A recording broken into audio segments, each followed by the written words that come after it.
masukin.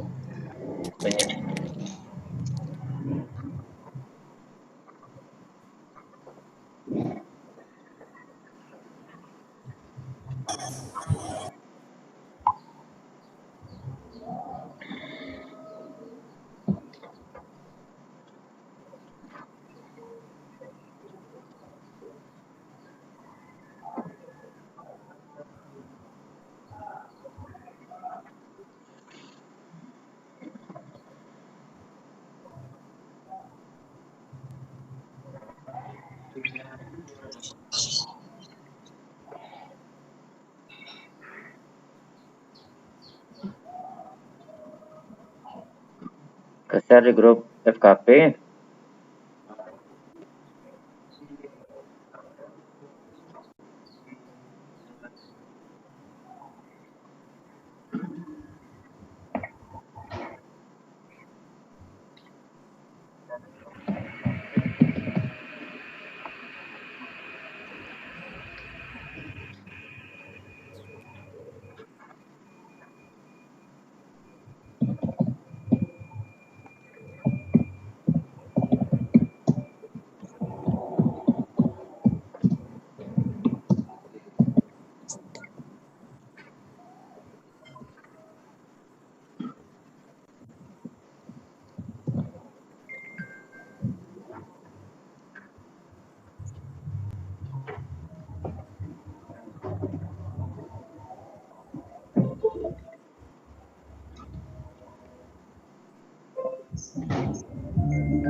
Cek 1 2.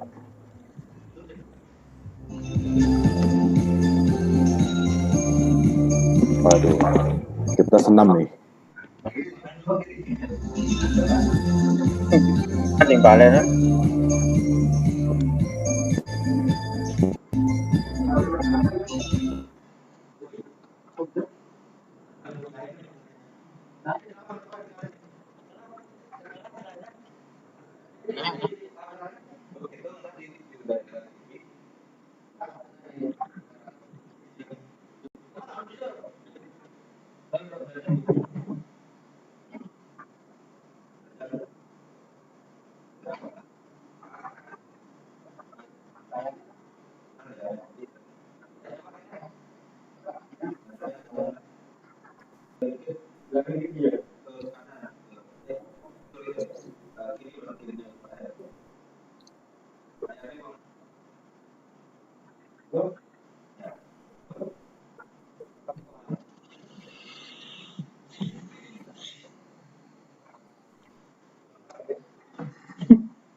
Mana?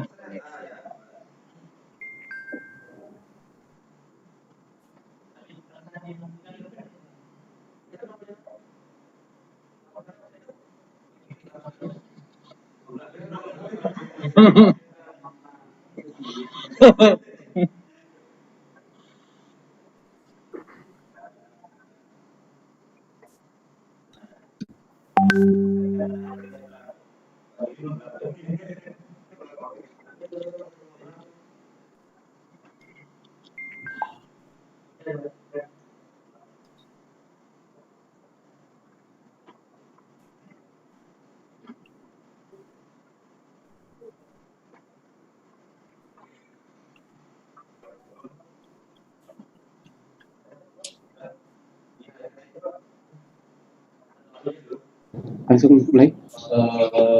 Langsung aja. 2 menit ya. Ini 1 atau 2 menit. Tapi di hari dulu sambil nunggu.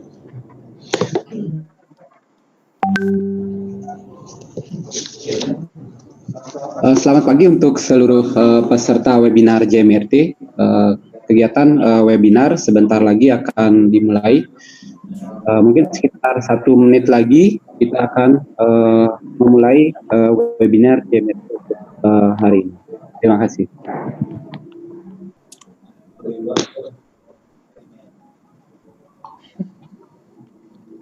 So, SMS yang Lagi kita akan memulai webinar JMRT.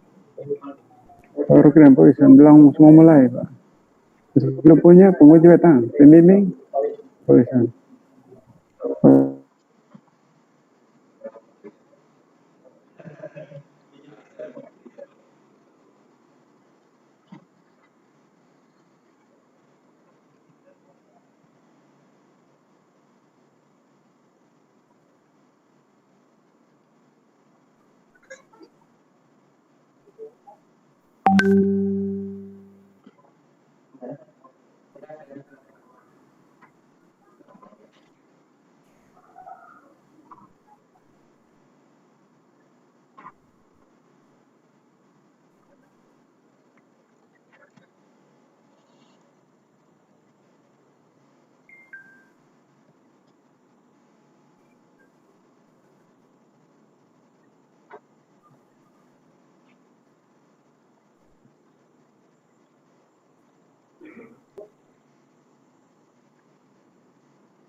Selamat pagi, saya ucapkan kepada seluruh peserta webinar JMRT Series.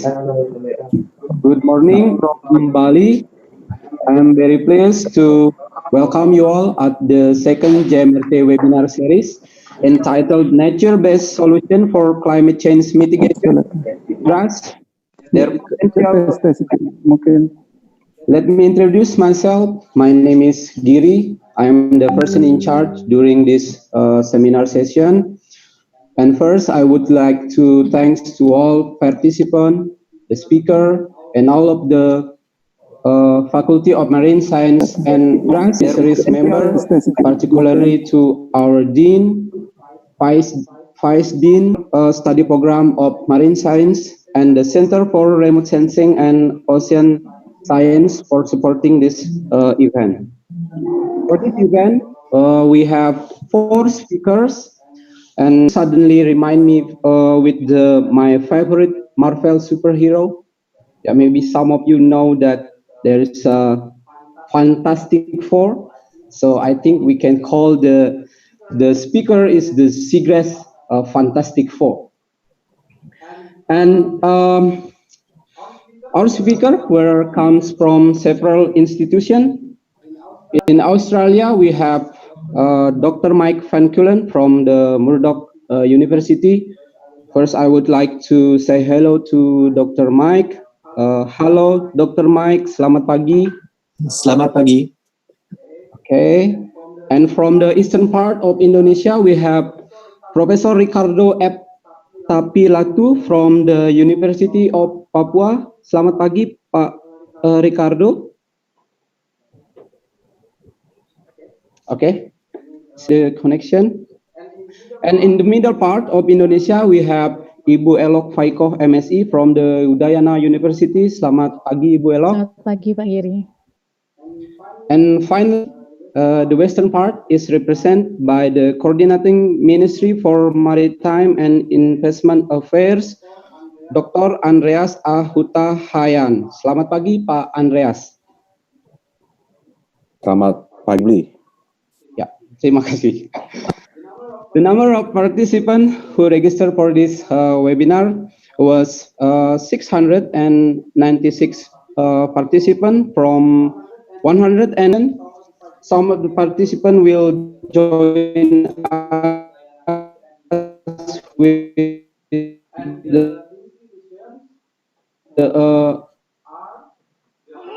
using the Udayana TV and use UPB University, Universitas PGRI Ranggolawe, Universitas Hairun, Yayasan Lini, Universitas Palangkaraya, Universitas Tribuana Kalabahi, Universitas Negeri Gorontalo, Janus Lab, Politeknik Pertanian Negeri Kupang, Universitas Yayasan Kalimajari, Universitas Brawijaya, Sekolah Tinggi Ilmu Pertanian Muhammadiyah Sinjai, Muhammadiyah Lubuk Banggai, Universitas Tuku Umar, Politeknik Indonesia Venezuela, Politeknik Kelautan dan Perikanan Sidoarjo, Malikul Saleh, Politeknik AUP Jakarta, Dinas Kelautan dan Perikanan Kabupaten Aceh Barat, BRSDM KP, BBR BLPP Gondol, Universitas PGRI, BPPP Tegal, Politeknik Perikanan Negeri Tual, Universitas Islam Lamongan, Kementerian Kelautan dan Perikanan, Universitas Riau, Universitas Lampung, Universitas Hasanuddin, Handrio Nur Asia, Universitas Muhammadiyah Malang, Universitas Tuku Umar, Universitas Trunojoyo Madura, University of 45 Mataram, BPU 2K, BPP Banyuwangi, Sekolah Tinggi Perikanan dan Kelautan, Institut Teknologi Yogyakarta STTL YLH, Dinas Perikanan Kabupaten Buton Utara, Universitas Borneo Tarakan, Universitas Gorontalo, Dinas Kelautan dan Perikanan Kabupaten Pati, Universitas Jenderal Sudirman, Universitas 17 Agama Cirebon, Universitas Muhammadiyah Makassar, Research Institute for Ornamental Fish Culture, Minister of Marine and Fisheries Affairs, Sekolah Tinggi Perikanan dan Kelautan Palu, Politeknik KP Maluku, Telkom University, Fish Quarantine and Inspection Agency of Yogyakarta, Balai Besar Riset Budidaya Laut dan Penyuluhan Perikanan Gondol Buleleng, Conservation Indonesian Maritime Yachts, Politeknik Halmahera, North Buton Regency Fisheries Service, Universitas Muhammadiyah Surakarta, Balai Besar Taman Nasional Teluk Cendrawasih, Universitas Papua, PPS Kendari, Lab Test Online Australia, Universitas Diponegoro, Universitas Haluleo, Cabang Dinas Kelautan dan Perikanan Kabupaten Situbondo, Kabupaten Tuban, BP3 Ambon, BRSDM KP, Suku Dinas Ketahanan Pangan, Kelautan dan Pertanian Jakarta, BRP BAP3 Maros, Misi Bahari, Universitas Gajah Mada, SUPM Waiheru Ambon, Institut Teknologi Bandung, Dinas Kelautan dan Perikanan Aceh Selatan, Dinas Kelautan dan Perikanan Kabupaten Aceh Barat, Politeknik Kelautan dan Perikanan Karawang, Unimal, Pusat Riset Perikanan, Dinas Perikanan Kota Mataram, P4TK Pertanian, UIN STS Jambi, Universitas Sriwijaya, Dinas Kelautan dan Perikanan Provinsi BRP 2, UP 2 Palembang, UMI Makassar, LIPI, Universitas Pendidikan Ganesha, Satminkal BP3 Ambon, Universitas Nahdlatul Ulama Kalbar, BP3 Tegal, Sekolah Tinggi Teknologi Kelautan, Universitas Lambung Mangkurat, Dinas Pangan, Pertanian dan Perikanan, kemudian Bau-Bau Politeknik, Unsulbar, BPSPL Makassar, Universitas Kristen Wirawacana Sumba, Akademi Komunitas Kelautan dan Perikanan Wakatobi, MMAF Langko Diving Club, Universitas Maritim Raja Ali Haji, Dinas Perikanan Kabupaten Mamberamo Raya, Universitas Muhammadiyah Luwuk, Department of Environment, Land, Water and Planning,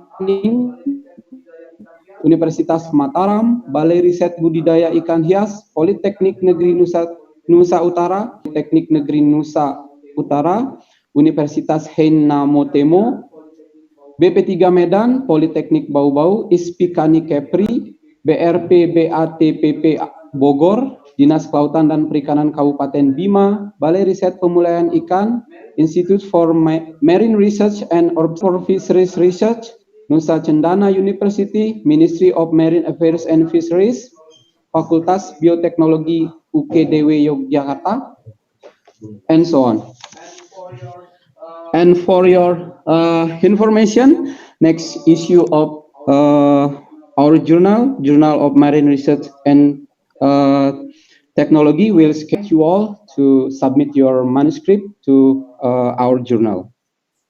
And now we will move on to the next session. The next session will be the opening speech delivered by the Dean of the Faculty of Marine Biology and Plant Science at the Murdoch University. He is also the director of Coral Bay Research Station, which is based in Western Australia.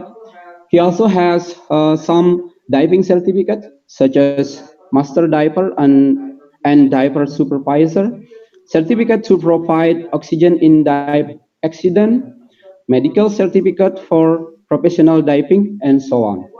And what is interesting for me about Dr. Mike, because he has some awards in teaching experience.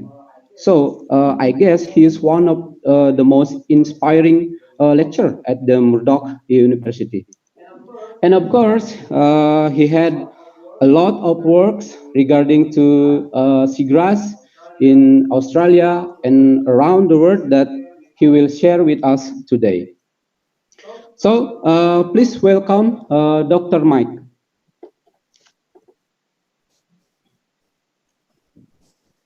Thank you, Pak Giri, and selamat pagi.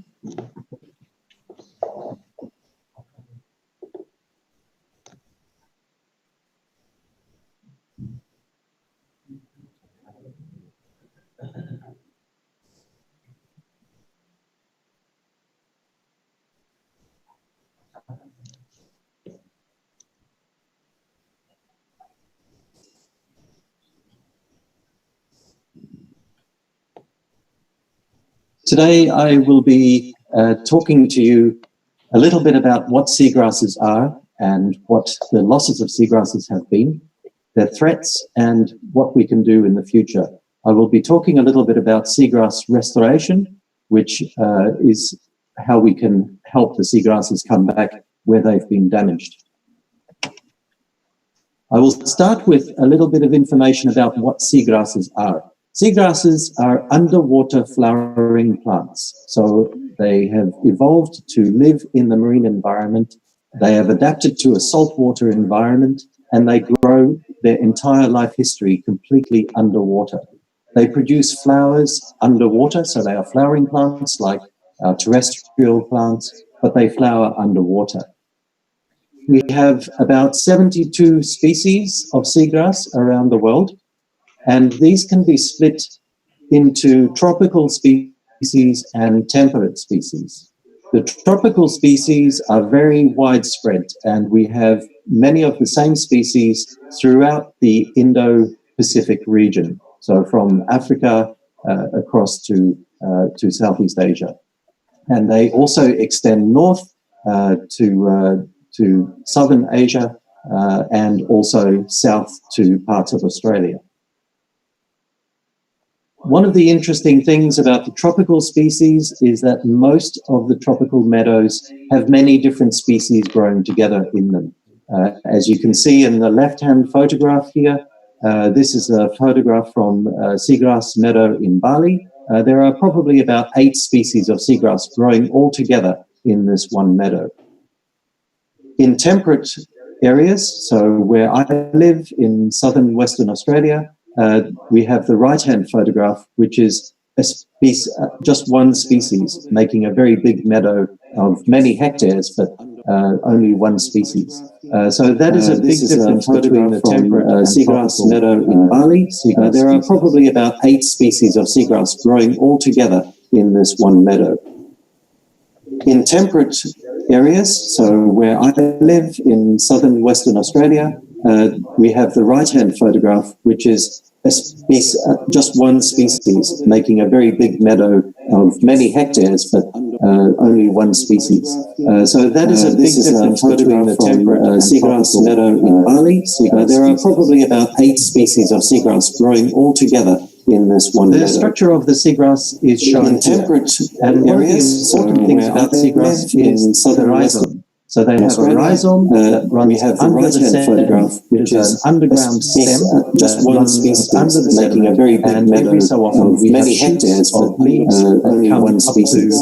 So that is a big difference between the temperate underneath from the rhizome are roots, probably about 8 species of seagrass growing all together. So in this way, they spread out is shown sand and colonize large areas of seagrass. The photograph at the bottom shows you that runs under the sand piece of seagrass that was collected from South Australia. And you can see the rhizome at the bottom here of leaves and covered shoots, which photosynthesize underneath from the rhizome are roots, which are useful in absorbing. Seagrasses are important in our coastline because they have many different functions, and I think we'll see more about this from other speakers.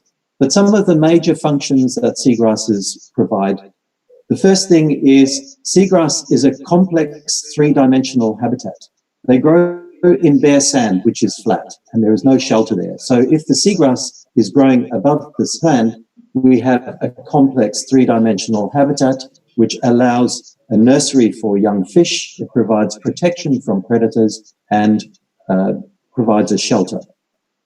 And this includes many important fish species that are used for food and for commercial fishing. You can see in the photographs the many different types of animals that are associated with the seagrasses.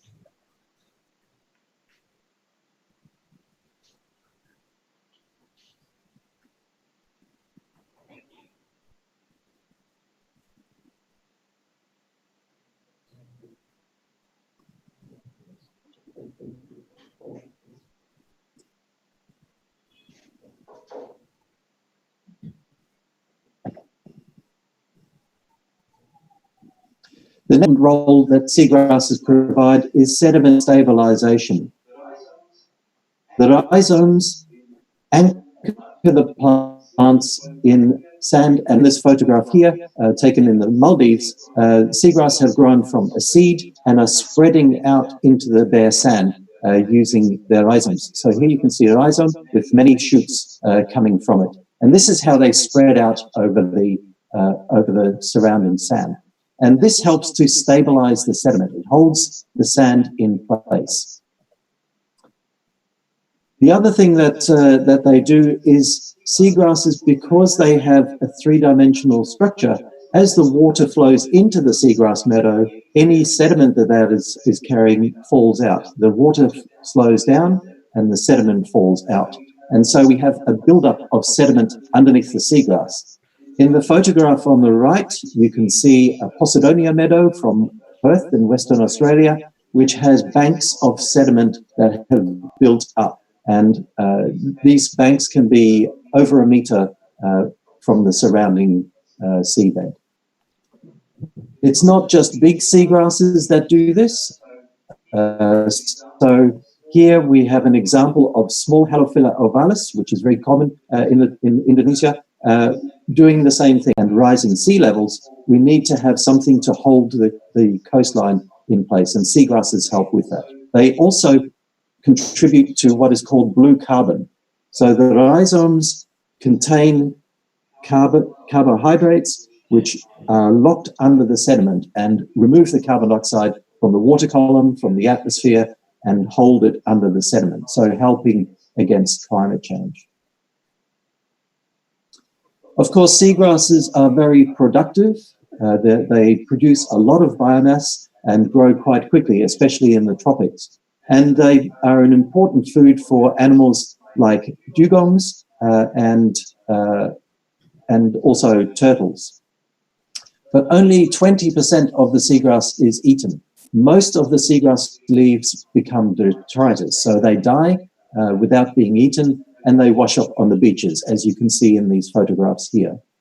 When they're washed on the beaches, the bacteria break down the seagrass material and recycle the nutrients back into the ocean, which is very important because seagrasses and associated coral reefs and other habitats are usually in nutrient-poor waters. So the recycling of nutrients is very important for the ecosystem.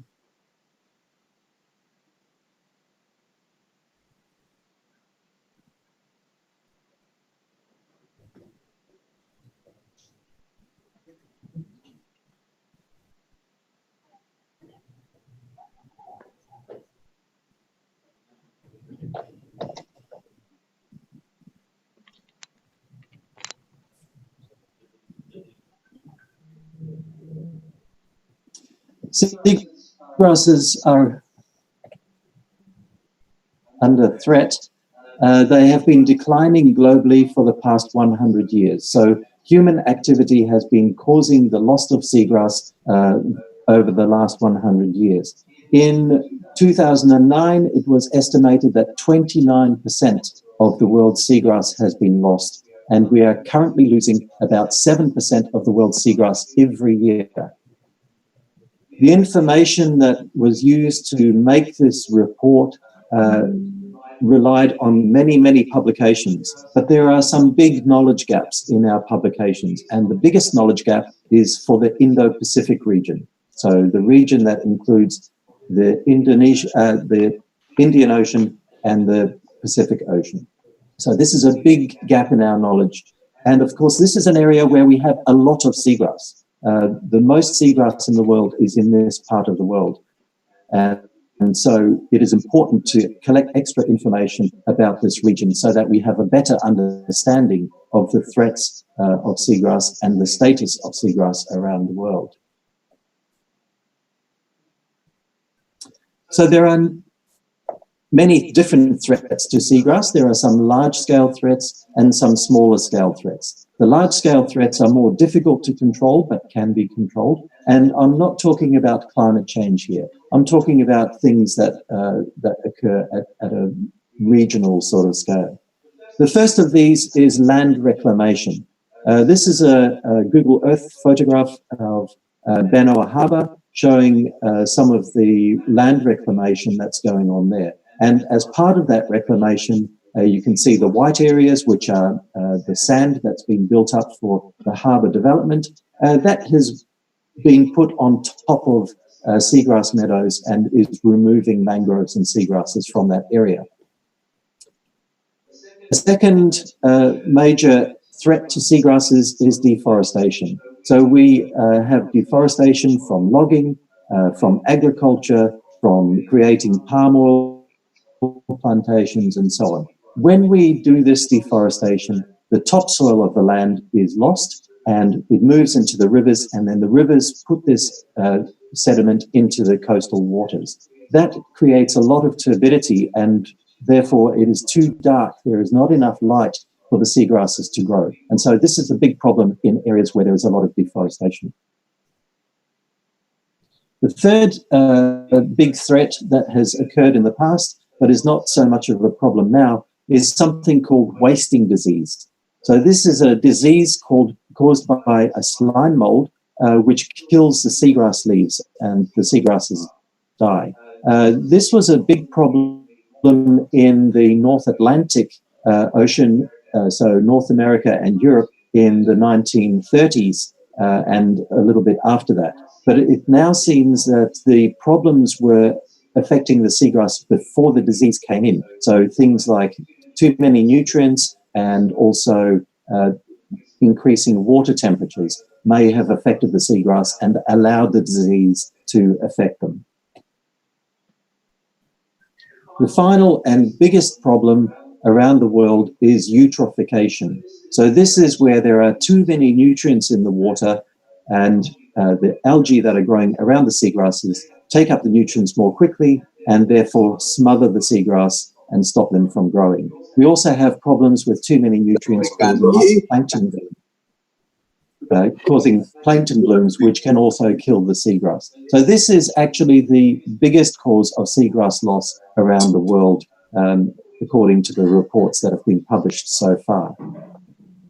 In addition to the larger seagrass threats to seagrass, we also have some small-scale threats. These are much easier to control through fishing regulations and local management. So the first of these is fishing. Fishing pressure, if you're catching fish or if you're harvesting clams or other animals from the seagrass meadows, can cause some damage to the seagrasses. The second threat is from boating. This is a photograph of the scars and damage caused by boats in Lembongan Island, where the tour boats moor at night. They are up in the seagrass meadows and they damage the seagrass. We also have problems with anchor damage and boats running through the seagrass and digging up the seagrass. So this is a big problem in many places around the world where we have shallow seagrasses. The third problem is seaweed farming. I know there is seaweed farming at Lembongan and Cheningam Islands of Bali. This photograph is from Tanzania, but the same sort of thing. So they are farming for seaweeds and they put the fences that they use for the farming in the middle of seagrass beds, and that can cause quite a lot of damage as well. And then finally, for the small-scale threats is aquaculture. So this is a photograph of oyster aquaculture in southern New South Wales in Australia, but we also have problems with big fish cages where the fish are fed and the nutrients, the excess nutrients, fall to the seagrass and cause problems with eutrophication.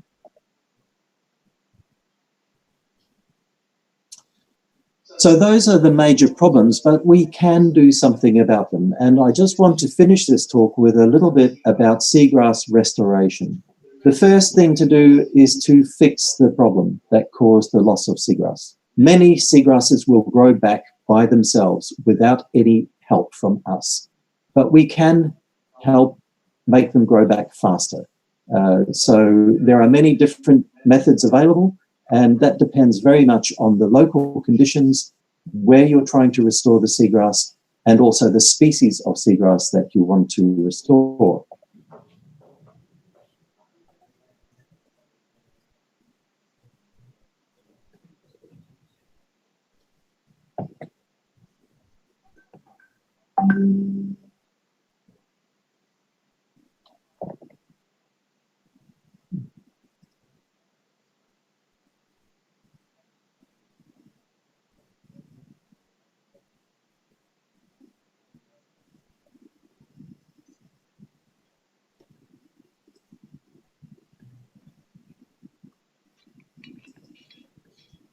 So this slide shows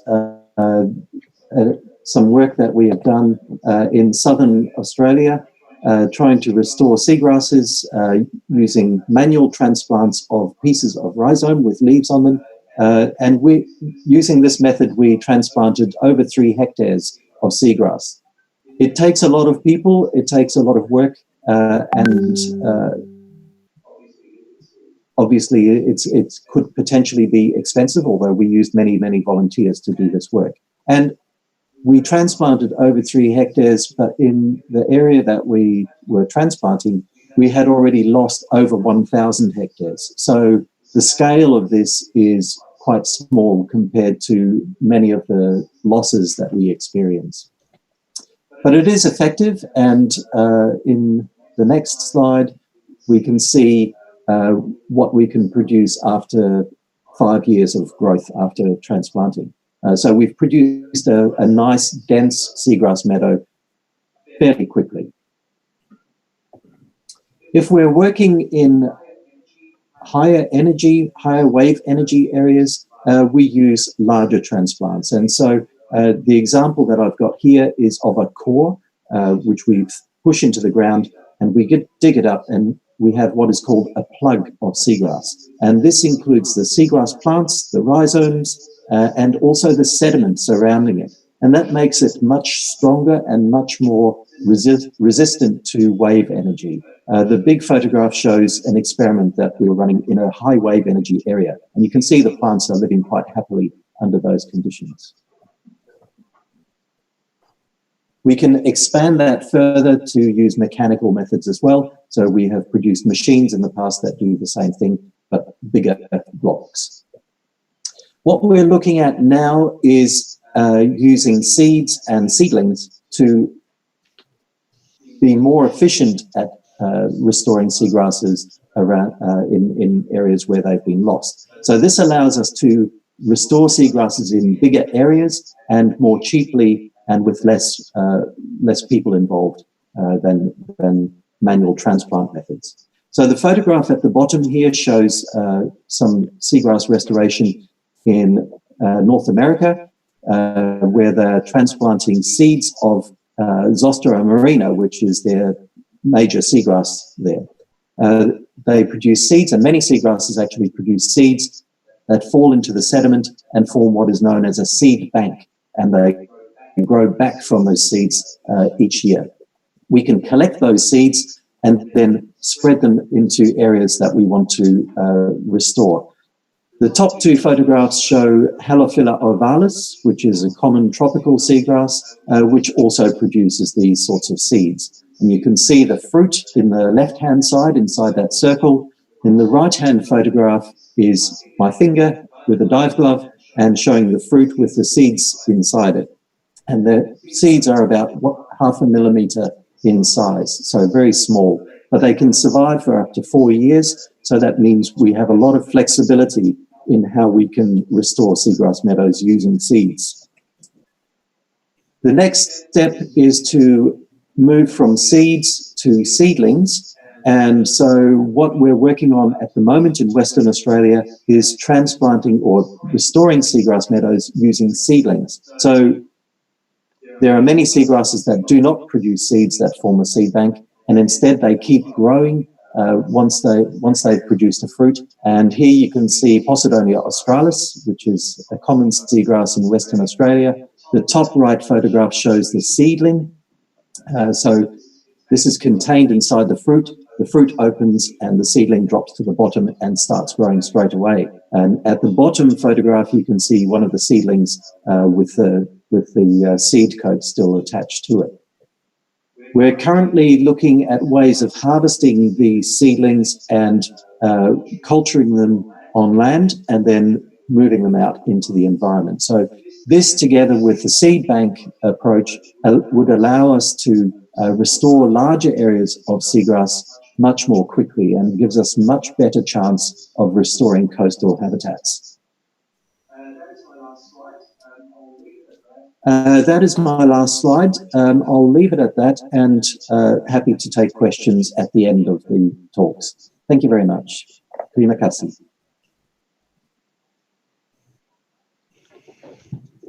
Thank you, Dr. Mike, for sharing your interesting work about seagrass restoration in Australia.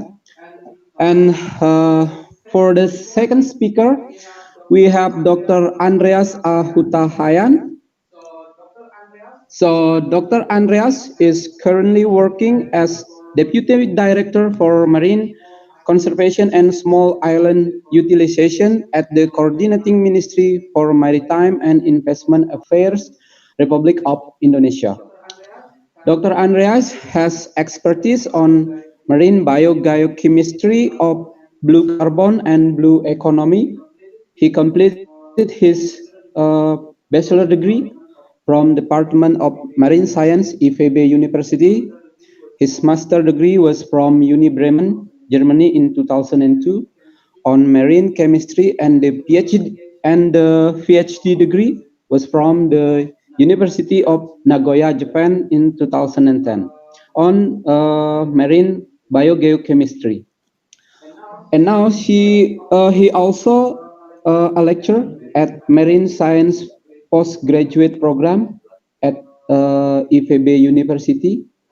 and he was also one of the pioneer in developing Indonesia Blue Carbon Program and a negotiator for ocean in UNFCCC meetings. And today, Pak Andreas will share with us about the blue carbon in Indonesia. Pak Andreas, are you ready to present your work? Yes.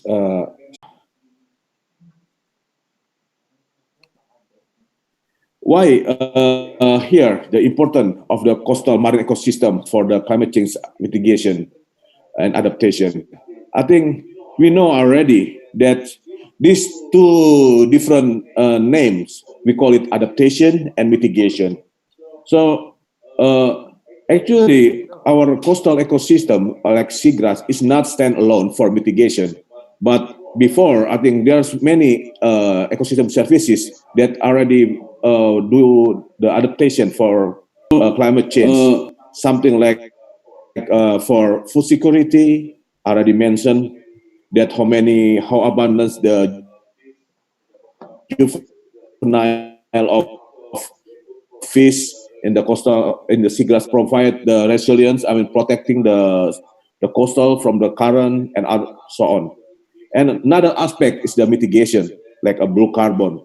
Then how the seagrass ecosystem could able to absorb the greenhouse gases in water column in their environment. These are the I would like to explain here. Although you can see this is not really like seagrasses, but assuming this is a seagrass anyway. This is carbon dynamic in the coastal vegetation. In the carbon dynamic terminology, there are three the main topic. First, we call it sequestration. This is how the coastal vegetation, mangrove or seagrasses, take up the CO2 from the atmosphere or from the environment, from the water column, and do the photosynthesis. And then the CO2 stored in their body of the vegetation and becoming becoming the leaf, stem, and branch, and so on. And then if we destroy of the vegetation of the coastal or the ecosystem being the cutting or destroyed by human activities or natural disaster, something like that. So the CO2 can be released back to the environment, either to the water column or to the ocean, to the atmosphere. This figure telling us how good, how efficient that the coastal ecosystem could absorb, sequester the carbon in the environment.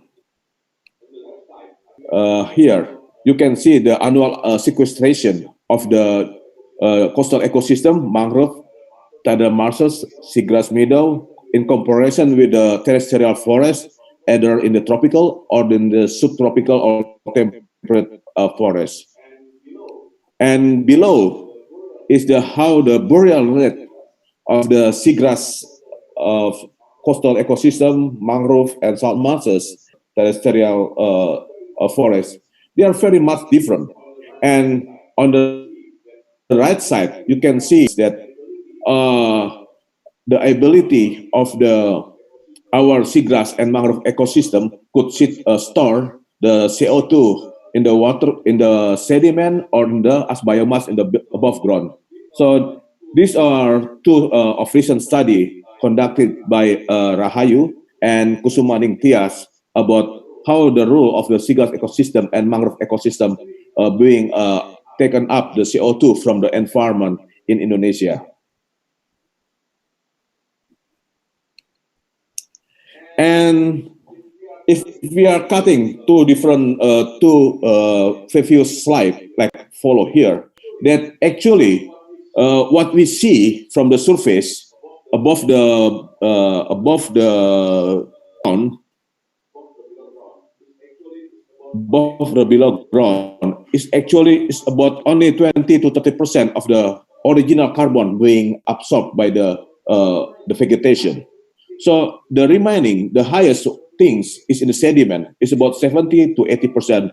Either it is a seagrass ecosystem or in the mangrove ecosystem. So this is evidence that why we need to take care that how it's good, how to take care of the ecosystem so that the sediment is not exposed to the environment, so they could not release the CO2 back to the nature, something like that. This paper summarized from the what we call it the paper produced by the Alongi 2015. This is mentioned how abundance of the blue carbon in Indonesia.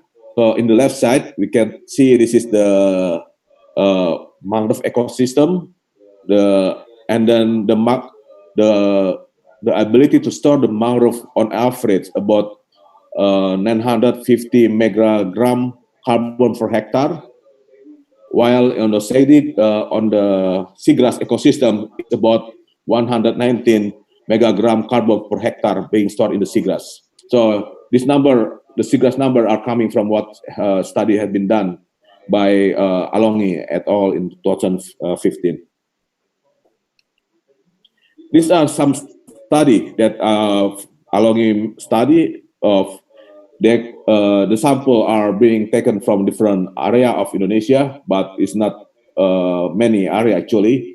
Mostly in the some part in Jakarta, in the Thousand Islands, Banten Bay, and in the East Kalimantan, some in the maybe in Lombok, and then in the Sulawesi. So, but this is the number of summary of this paper.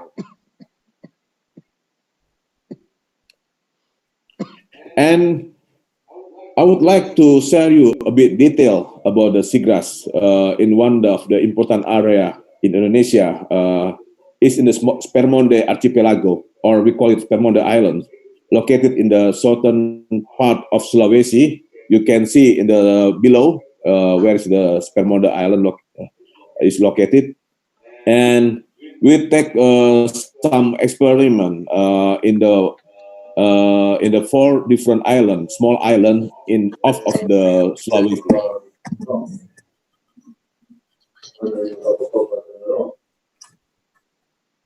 And from the location, we take the sediment core in 4 different islands. Can you hear my? Mas bisa memasukkan KPI.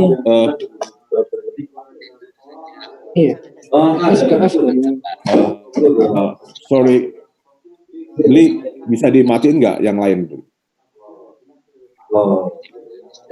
Jalur apa? Khusus jalur. Tingginya. Here is the downward profile of seagrass in the sediment at the 4 different location. Mohon maaf Pak Andreas, hostnya tadi terpindah ke Pak Andreas, mungkin bisa dikembalikan ke Pak Hendrawan. Host Zoom-nya terpindah ke Pak Andreas. Oh ya? Ya. Bisa minta tolong dipindahkan ke Pak Gede Hendrawan lagi.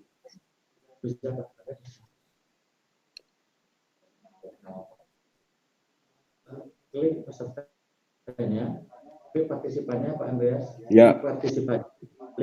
Di partisipan, klik di bagian ya. partisipan. Ya, partisipan. Kemudian nama saya Gede Hendrawan. Kemudian di sana klik ada more.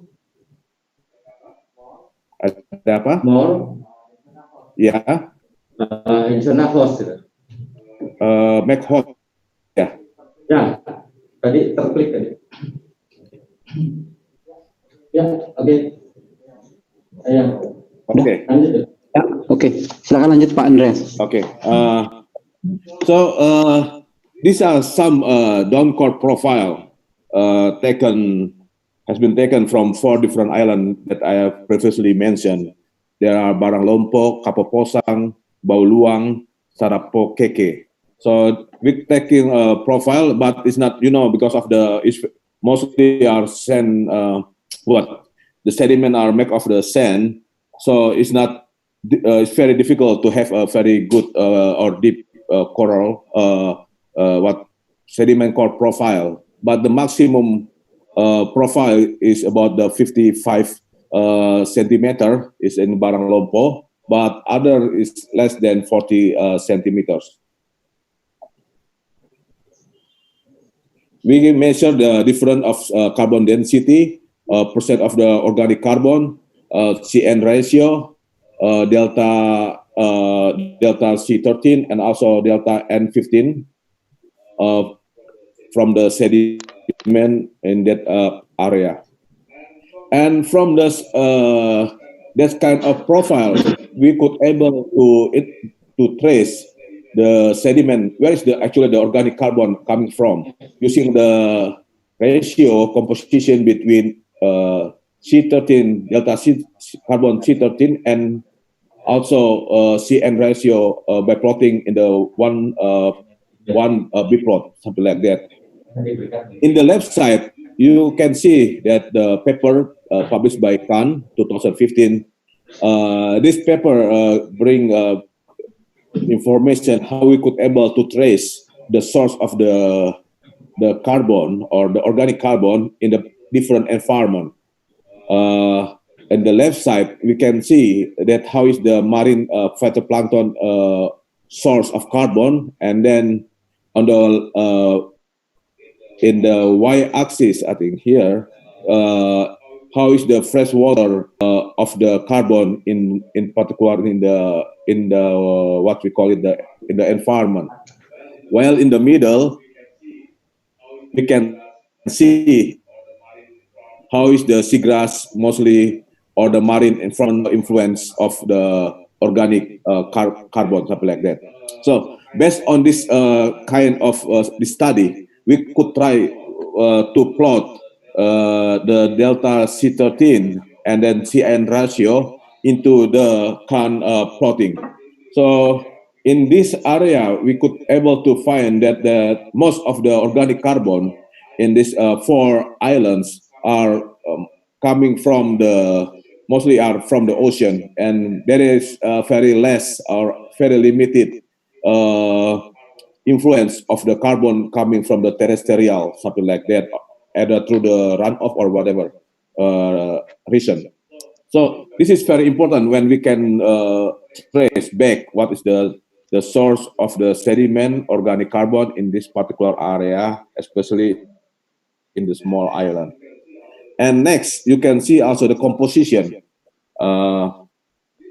These are telling us the contribution of different and members to the seagrass sediment organic carbon. So most of the sediment organic carbon in these 4 islands are coming from the seagrass leaf. So, and yeah, it's more than roughly about 70% are from seagrass leaf, and very small coming, unless in the Buah Luang, very small are coming from the what we call coastal particulate organic matter or terrestrial based organic carbon. So this is telling us that most of the carbon is actually coming from their own environment, something like that, in the particular area. So this figure, again, I will show you that this figure telling us that how good is the different that total carbon stock in the Spemone Island under 4 different islands here in Barang Lompo, Sarapokeke, Kapoposang, and Bau Luang. So this paper telling us that about 70% or even more, maybe more than 80% of the carbon stock in this environment were coming from actually they stay in the sediment rather than as the biomass. This is very reasonable because the biomass of the seagrass is not really much abundance, something like that. It's not very high carbon content in comparison with what is already being detritus or being stored in the sediment in this particular area. I think these are my presentation. Thank you very much, moderator, for giving this opportunity. I back to you now. Thank you, Pak. Thank you, Pak Andreas, for valuable information regarding to the blue carbon, especially the blue carbon of the Thank you, Pak Andreas, for your valuable information regarding to the blue carbon, especially the blue carbon of the seagrass. And now the third speaker is Ibu Elok Faikoh, MSI. The name sounds very familiar to me because she is my colleague in the Udayana University. So Ibu Elok is the lecturer at the Faculty of Marine Science and Fisheries, Udayana University. She is also the head of Marine Science Laboratory in Faculty of Marine Science and Fisheries, Udayana University. Bu Elok get her bachelor degree from the Department of Marine Science and Technology, IPB University, and the master degree was from Environmental Science Master Studi Program, University of Indonesia.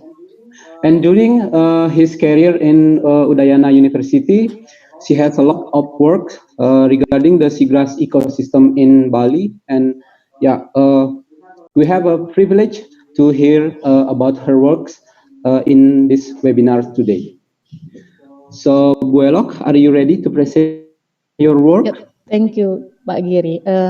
Maybe I will present mix with bahasa because I saw in participants mostly is from Indonesia, and it would be great for me to present in bahasa. Yes, great. Okay, thank you, Pak Giri. I will start my presentation. Selamat pagi, Bapak Ibu semuanya. Saya akan mempresentasikan tentang Seagrass atau status dari Seagrass di perairan Bali khususnya. Saya membuat judul Seagrass the Intertidal Warrior. Kenapa judul ini yang saya pilih? Karena memang ketika akan masuk ke laut, pejuang pertama yang melindungi daratan itu adalah Seagrass. Kita akan lihat bagaimana status dan threats dari Seagrass di perairan Bali. Kenapa Seagrass? Tadi speaker sebelumnya Pak Andreas sudah menjelaskan dan Pak Mike sudah mengapa pentingnya Seagrass bagi ekosistem laut atau bagi manusia khususnya. Saya mendapatkan gambaran ini dan menurut saya ini cukup menarik karena kita melihat di bagian intertidal, Seagrass ini hidup di daerah intertidal dan Seagrass ini merupakan produktif area. Dia memberikan keuntungan bagi manusia dan juga hewan-hewan yang tinggal dan mungkin menggunakan jasa dari ekosistem Seagrass tersebut. Pak Andreas tadi sudah menjelaskan tentang spesifik dari ekosistem services yang Seagrass berikan untuk karbon khususnya. Kalau saya akan lebih menyeluruh, di Bali khususnya, yang saya lihat Seagrass services ini, Seagrass ini memberikan service yang sangat luas karena dia memberikan tempat tinggal, tempat berlindung, dan tempat mencari makan bagi hewan-hewan baik yang dilindungi ataupun hewan-hewan kecil lainnya, dan itu sangat berguna bagi manusia. Lalu di Bali sendiri banyak bisa kita sebut nelayan, tapi sepertinya dia bukan nelayan secara khusus, karena dia cuma mencari ikan setiap pagi, dan itu dia mencarinya di daerah Seagrass. Lalu Bali sebagai pariwisata, tentunya Seagrass ini sangat mendukung keberadaan pariwisata di Bali, karena dia memberikan kalau memang kita lihat Seagrass itu nggak indah, tapi organisme yang tinggal di Seagrass di Bali sendiri khususnya itu sangat menarik. Saya sebutkan beberapa. Ini adalah beberapa organisme yang kami temukan di Bali. Dari Echinodermata, moluska, jenis-jenis ikan, dan juga kalau biota yang dilindungi ada dua yang yang ada di Bali, yaitu pertama adalah dugong-dugong dan juga penyu.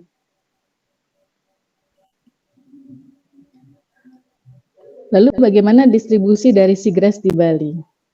Ini adalah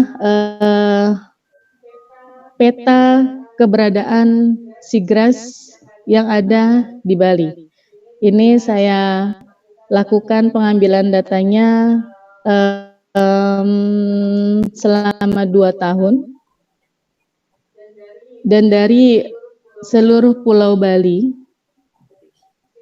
Seagrass tinggal atau banyak terdapat di daerah utara agak ke barat dan juga daerah selatan. Lalu di sebelah timur itu ada di daerah Pulau Lembongan, dan juga satu lagi sebenarnya ada di Pulau Nusa Penida.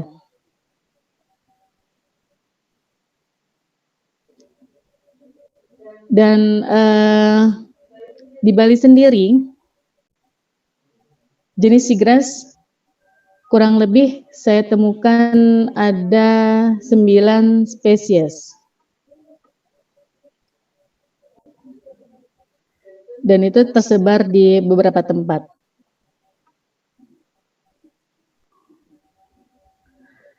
Tipikal dari Seagrass yang ada di Bali itu terbagi 2. Ada kebanyakan adalah mixed species, artinya satu spesies Seagrass tinggal bersama dengan spesies yang lain. Dan ada 1 atau 2 tempat yang saya menemukan monospesies. Jadi hanya yang berada di sana hanya jenis Halophila ovalis.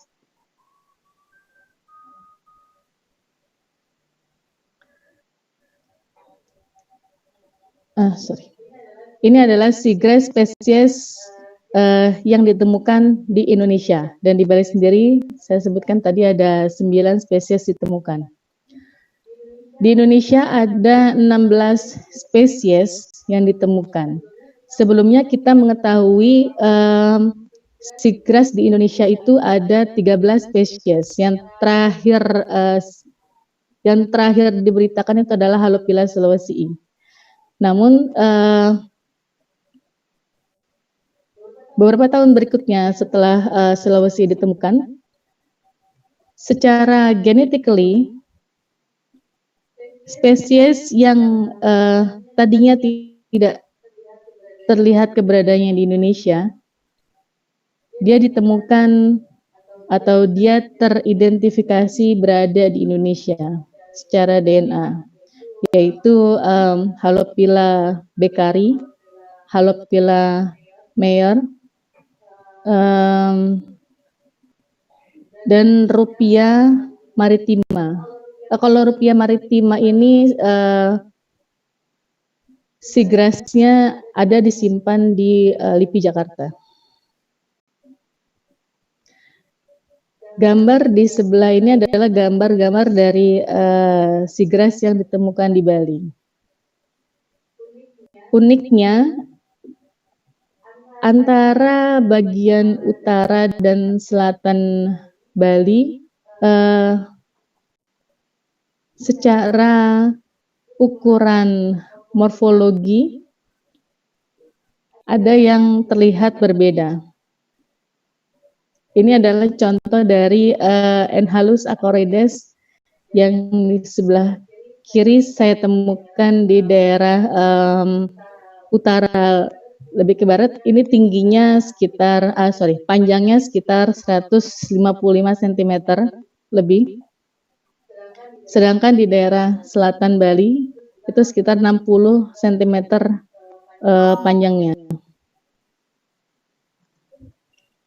Dan Halophila ovalis memang agak sedikit sulit untuk membedakan jenis Halophila ini. Yang kami temukan Halophila ovalis di perairan Bali, kisaran panjang daunnya itu sangat lebar. Dari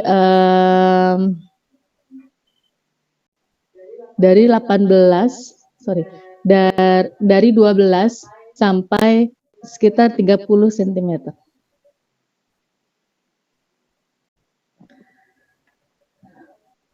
And how seagrass thrives in Bali? Beberapa sudah disebutkan oleh Pak Mike sebelumnya. Threats yang terjadi di dunia khususnya, dan ada beberapa contoh yang Pak Mike ambil di daerah Bali. Dan saya melis beberapa ancaman yang bisa terjadi pada seagrass di Bali. Yang pertama adalah reklamasi, kedua sedimentasi dan pendangkalan perairan, lalu pencemaran, fishing atau penangkapan ikan, kapal, dan yang specifically saya lihat di Bali ada kesalahan peletakan dari coral transplantation yang harusnya diletakkan di daerah karang atau di daerah terumbu karang, diletakkan di daerah seagrass. Lalu yang terakhir adalah tourism. Ini contoh dari reklamasi yang terjadi di Bali. Ini salah satu pulau yang ada di Bali. Asal luas pulaunya itu adalah 112 hektar. Setelah direklamasi, dia bertambah 379 hektar. Yang warna hijau ini adalah pulau aslinya, yang warna coklat ini adalah reklamasi yang terjadi. Dan reklamasi ini pasti akan menyebabkan seagrass yang ada di daerah sebelumnya menjadi hilang. Selanjutnya adalah sedimentasi dan pendangkalan perairan. Sebelah kiri ini adalah pendangkalan perairan yang terjadi di Teluk Benua Bali. Dan sebelah kanan saya mengambil paper dari Tanto et al. Dia mengatakan pada tahun 2015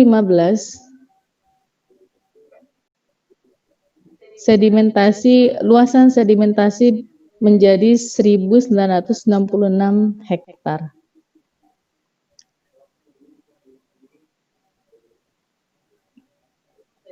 Dan ini menurut saya sangat cepat, dan dari yang saya lihat di daerah Teluk Benua, di dalam Teluk Benua, saya tidak menemukan, hanya menemukan satu seagrass di daerah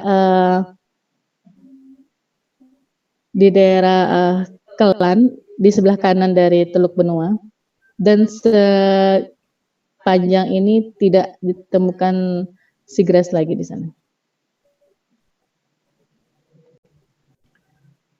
Selanjutnya, polusi air atau pencemaran dari air. Ini penelitian yang dilakukan oleh mahasiswa kami. Dia meneliti kandungan logam berat kadmium and plumbum atau timbal di dalam tubuh Seagrass. Dia mengambil sampel dari daerah selatan, ini Pulau Serangan, di daerah selatan Pulau Serangan, atau ini tempat keluar masuknya kapal menuju pelabuhan benua Bali. Dan hasil yang ditemukan cukup mengejutkan, karena bila dibandingkan dengan baku mutu ini untuk biota, karena kami tidak menemukan seberapa logam beratkah yang dapat diterima oleh biota tersebut, tapi kami membandingkan dengan baku mutu yang ada di Kepmen LH tahun 2004 dan sangat jauh sekali. Dan ini juga saya bandingkan dengan hasil kerang atau logam di benua ini juga, dan ternyata kandungan logam berat di Seagrass lebih banyak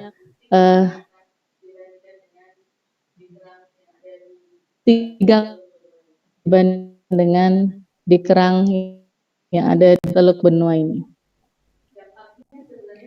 Dampaknya sebenarnya bukan hanya pada Seagrass, tapi pada organisme pemakannya, seperti tukik dan mungkin ikan dan bivalves lainnya, yang tentunya kandungan dari logam berat ini akan masuk ke dalam tubuhnya, dan kalau ikan itu atau moluska itu dimakan oleh manusia, tentu logam berat ini akan masuk juga ke tubuh manusia. Selanjutnya ini tadi foto yang sudah ditampilkan oleh Mike. Ini penangkapan ikan di daerah Sanur. Sebenarnya penangkapan ikan di Bali tidak hanya seperti ini. Cuma saya tidak mempunyai foto untuk di-share. Banyak nelayan atau pencari ikan hias di Bali itu menangkap ikannya itu daerah Seagrass.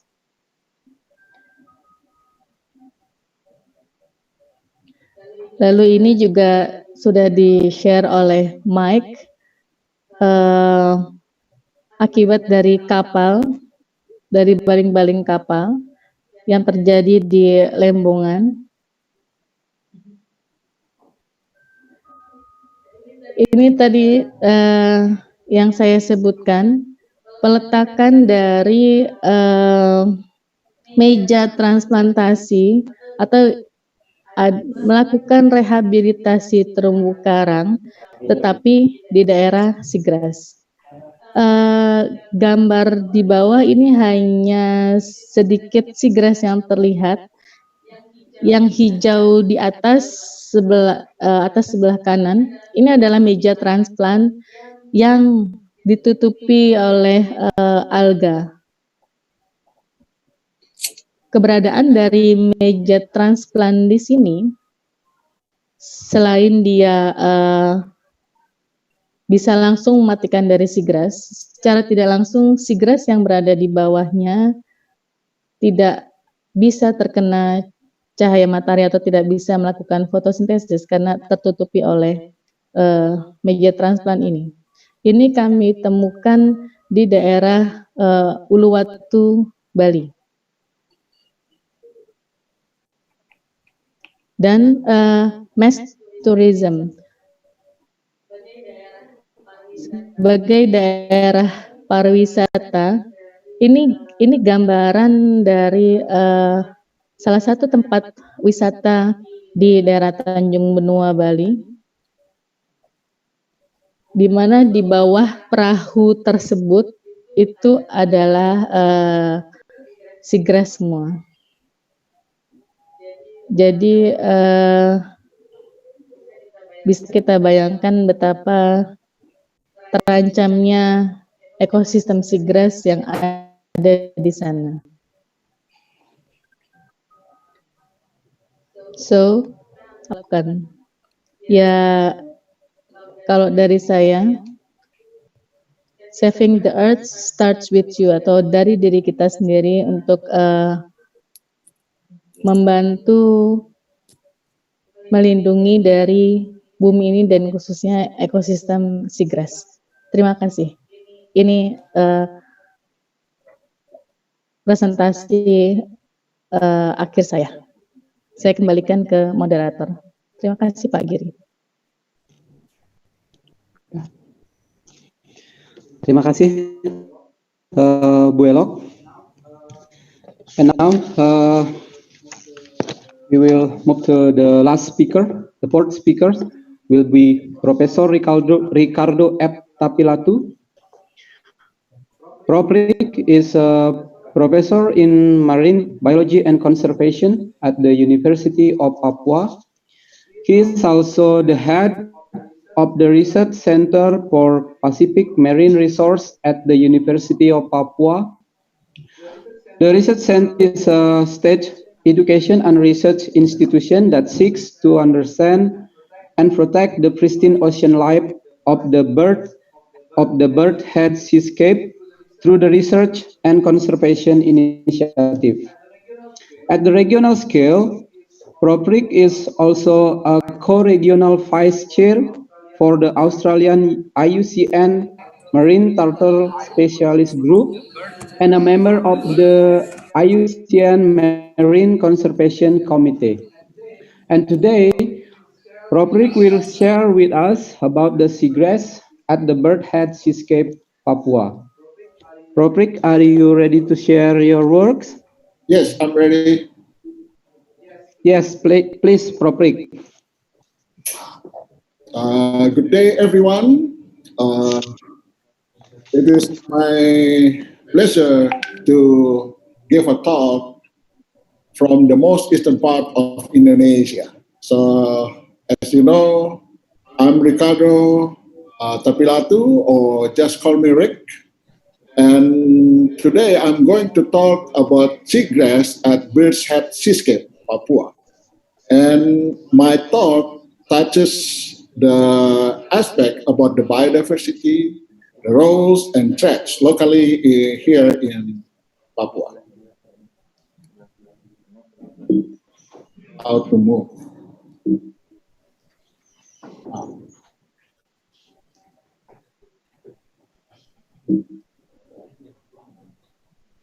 Sorry, Pak Giri, I didn't have access to move my screen.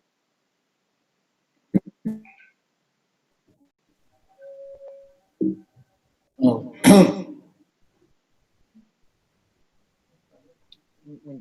Pak Giri? Wow.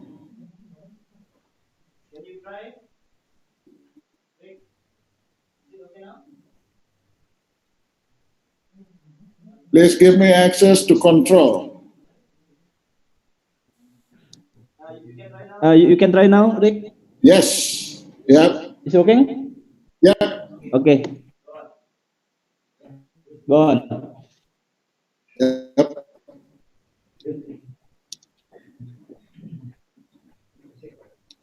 So actually, I'm not a seagrass expert, but I'd like to share about my knowledge and my experience working with partners related with the partner that we are going to start to do the survey and research here in Papua is with Dr. Mike from University. Sorry, please someone mute the intruder. Dari Bapak Agus Widayanto kepada Ibu Kepala Dinas Ibu Mal. Halo, Mas Giri itu, could you Pertanyaannya Bu, mute? berdasarkan Permen nomor 67 tahun 2016 tentang pemanfaatan. Okay, Parik, please. Okay, can you stand by there so then you can control Pak Giri? Yeah. Yeah. My team are already stand by here. I'm sorry for the incomplete part. Okay. Yes. Seagrasses are the key primary producer habitat in many coastal environments globally. Their productivity and structural complexity provide food and shelter for many associated species, including important iconic megafauna and fishery species. In this way, seagrasses are important for cultural reasons and subsistence, artisanal and recreational fishing. Seagrasses also help to maintain sediment stability, as Mike and then also Pak Andreas explained about the roles of seagrasses. So they maintain sediment stability, preventing coastal erosion, and playing an important role in biogeochemical cycling and storage, including sequestration of blue carbon. In some places, 1 acre of dense seagrass can sequester more than 12 pounds of carbon per year, equivalent to the amount emitted by a car traveling about 10,000 kilometers. So more than twice the distance across the US, from the US West Coast until US East Coast, for example. So each year, seagrass meadows absorb about 10% of the total estimated organic carbon sequestered in the oceans. I repeat it, this is important. Each year, seagrass meadows absorb about 10%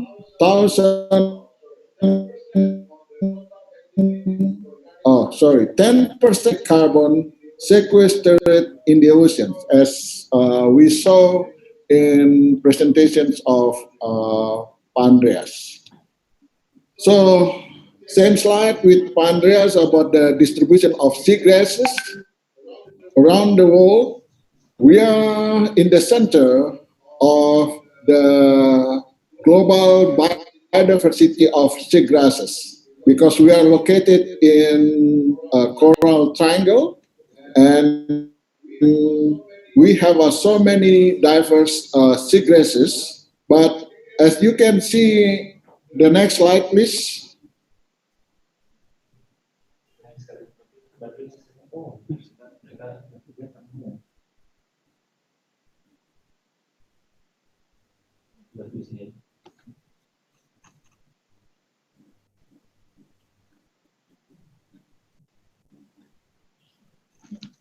Yes. Wait. Yes. As you can see in the slide, I circle Bird's Head Seascape. So Bird's Head Seascape is the epicentrum of marine diversity located in the heart of Coral Triangle, which is in Papua Barat Province. So in Holland-speaking they say Vogelkop, but in English they say Bird's Head, and in Indonesia we call it Kepala Burung, Papua. So Bird's Head Seascape lies in the center of biodiversity for seagrasses, with 10 species reported by Mackenzie et al. 2007. But little is known about the distributions, ecology, condition of seagrass beds in this region. Seagrass occurs in Bird's Head Seascape, located in 4 main habitat types. The first one is estuarine, coastal, reflux, and deep water. Deep water seagrasses are the least understood but nonetheless ecologically important because they are generally dominated by Halophila, the main genus eaten by dugongs. In the eastern Berset seascape, extensive seagrass beds are found around Biak, Padaido, Yapen Islands, while in the south of Berset, seagrass beds are found in Arguni, Kayumera, Etna Bays, near Kaimana. Next slide, please.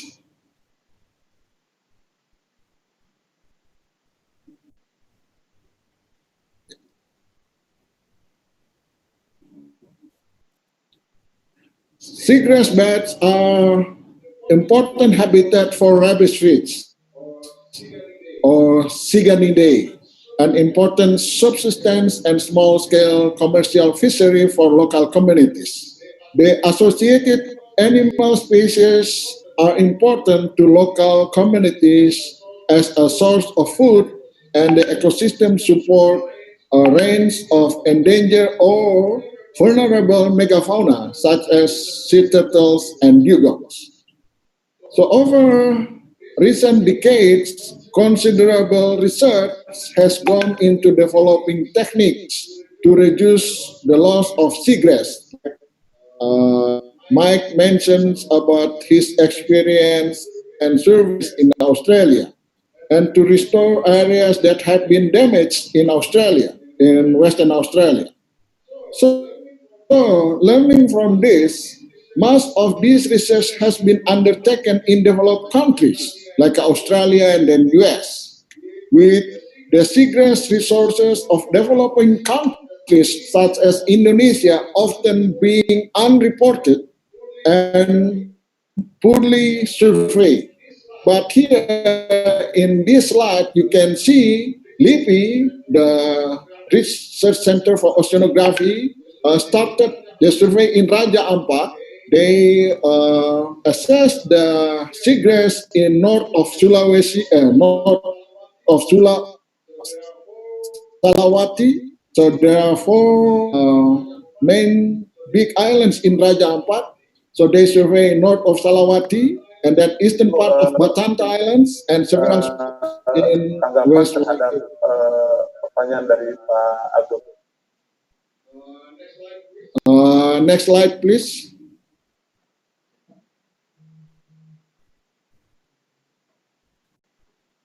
Yes. In addition to LIPI, several colleagues and students at University of Papua and also partners work in multiple surveys. As you can see here, our college, Fani Talakua, Ibu Fani Talakua, and then also Ibu Manangkoda from forestry department, but her survey about seagrasses, they conducted the survey and identified 12 species in Manokwari and Cendrawasih Bay. But as I already mentioned, McKenzie et al. 2007 identified 11 species in Berset seascape. And then my other college studies specific about the content of heavy metals in seagrass. The species is Columpilla rotundata. As you can see here, the morphology of the 12 species found in Manokwari and also in Cendrawasih Bay. So overall, our research with others indicate that seagrass ecosystem of Raja Ampat and also Berset Peninsula are typical of Indo-West Pacific tropical seagrass communities with high biodiversity and abundance in shallow coastal waters. And as we can hear from the previous presentations, most of the seagrasses distribute in the tropical region, and here in Pacific, we reported at Bird's Head, we have a typical of Indo-West Pacific tropical seagrass communities. Next, please. Yes. In Raja Ampat, the islands of Sayang, Kauai, Waigeo, Batanta, and Salawati. Sorry, I didn't present the map over here. But this is the area with other islands, smaller islands, support seagrass beds that are important as a foraging site for green turtles. So, green turtles is a keystone species. What is the keystone species? Keystone species is a species, either carnivore or herbivore, that plays a major role in determining the community structure to prevent resource monopolization by a single species in a community. The removal of such species causes dramatic changes. Sorry, back to the previous slide, please. Pak Giri? Still, yes. The removal of such species causes dramatic changes, and sometimes these changes will cascade through the ecosystem. As you can see here in this slide, I put the green turtles eating the seagrass. So green turtle is a keystone species that would alter the community structure and dynamics of this habitat. How? Through their selective grazing activities or cropping, characterized by grazing plots that are sometimes formed. Here, green turtle functions as a natural disturbance, which is similar to storm waves, creating a situation which not only promote growth, but also prevents competitive exclusions by certain faster growing seagrass species. The biochemical easier to digest and higher in nutritional nitrogen required for protein synthesis in herbivores. In contrast, other blades contain more hard to digest structural materials through selective grazing. Green turtle maintains grazing plots full of young blades or young leaves that invest more of their available in nitrogen and starch than in structural components, which benefit not only sea turtles but also wide hosts of other micro and macro herbivores. As such, green turtles determine whether a seagrass habitat is a herbivore or detritivore dominated. Next slide, please. So, the second example about dugong. Dugong also play an important role as a keystone species like green turtles. Here, we identify Cendrawasih Bay has extensive lagunal seagrass. The Cendrawasih Bay is located in the southwestern area of the bay in Bird's Head, which were reported to support dugong's populations. So here you can see they eat seagrasses by grazing and also algae and other plants. And they feed on bottom only, but they are not inefficient eaters because they have a hind gut that needs symbionts, and we are not so sure whether they feed on seagrass in daily basis or not. Next slide, please.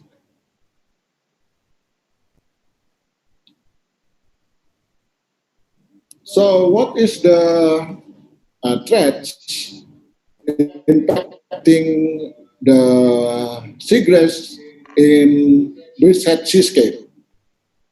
As we know, global seagrass coverage is diminishing at a rate of 1.5% a year, or about 2 football fields each hour. Can you imagine? 2 football fields each hour. Estimates suggest that 29% of seagrass meadows have died in the past century. Unregulated coastal developments and other human activities have resulted in severe damage to seagrass meadows and risk the sustainability of our coastal habitats.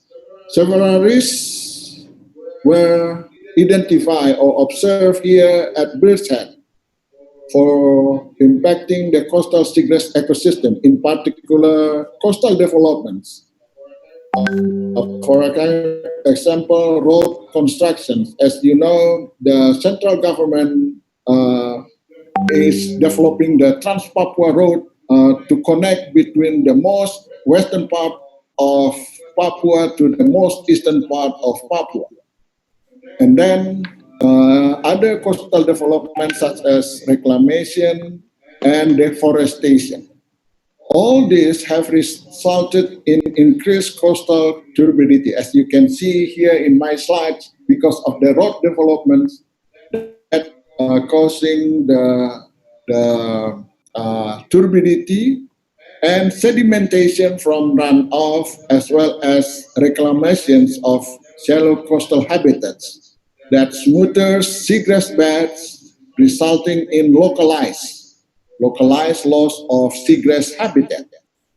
But we are not so sure about the extent of the area that have been damaged.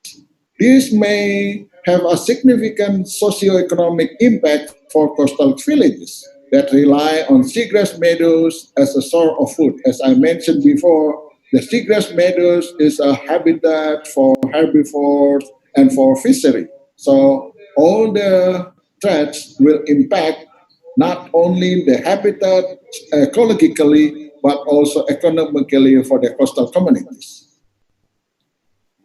So what is our recommendations? So we hope that in the future we can work with partners such as Dr. Mike Van Kullen from Murdoch University, and also with colleagues from Udayana University, and also federal government represented by Maritime Minister and Investigations like Andreas Hutayan. Here, I just want to recommend a few things. Please move to the next slide, Pak Giri. The last one. Yes. So new research is helping to close this gap in Raja Ampat and also the bird seascape of Indonesia. So by mapping seagrass biodiversity, abundance and distribution, and identifying key threats to these ecosystems. Mike from Murdoch will be working with us, but I think next year, because we postponed our collaborative work twice. The first one in October, and then the second one in April this year. But because of the conflict in Papua around August last year, we have to reschedule. We reschedule in April, and then COVID-19 show up, and then we have to reschedule again. But hopefully the third one, no more reschedule. We have to work together, probably in early 2021. So we will be working by using Seagrass Watch methodology to assess the extent and health of the region's seagrass ecosystem, as well as risk of seagrass from natural and human impacts. We will be using food web dynamics, from the Smithsonian Institution-led marine geomethodology. And next recommendations, we need to endorse the community or encourage the community awareness and outreach to share the good, to tell the low coastal community about the importance of seagrass ecosystem as a natural infrastructure, carbon sequestrant, fisheries, and so on. And learning from our experience and observations, the coastal developments can be done, but we need to buffer so the impact of the coastal development would be minimized before entering the coastal habitats. And also, we need to tell the people to minimize the coastal pollution by marine debris. And the last one, I would suggest that Indonesia should set an important day for seagrass. So we recommend that Indonesia should have like a lemon day in the future. I think that's all of my presentations, and I give the time back to Pak Giri. Yes. Ya, terima kasih Pak Rick. So all of the speakers already finished their presentation, and maybe the speakers can take a breath first, or doing a little exercise before we continue to the question and answer session. So I already checked the participant who has sent their question to the YouTube channel and Zoom chat room, but unfortunately we only have time, maybe in 30 minutes, only 30 minutes. We have a very limited time, so I will choose randomly the question from the YouTube channel and the Zoom chat room. So the first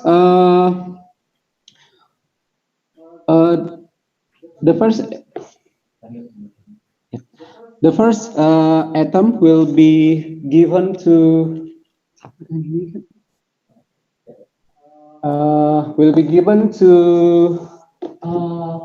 Hasriani Hafid. So please, Hasriani Hafid, are you still in there? Hasriani Hafid.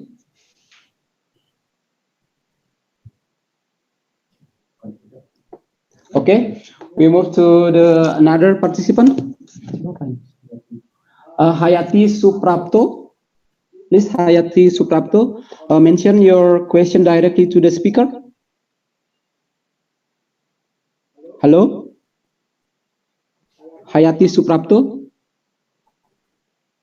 Apakah masih mengikuti? Hayati Suprapto. Okay, to the next participant, Aulia Zentrinanda. Are you still in there, Aulia? Yes. Yeah. Yes. Okay, good. So mention your question directly to the speaker. So I want to ask about. Well, yes. Thank you for the change. I want to ask how you determine or distinguish the coral reef area and between the coral reef area and the seagrass area. Thank you.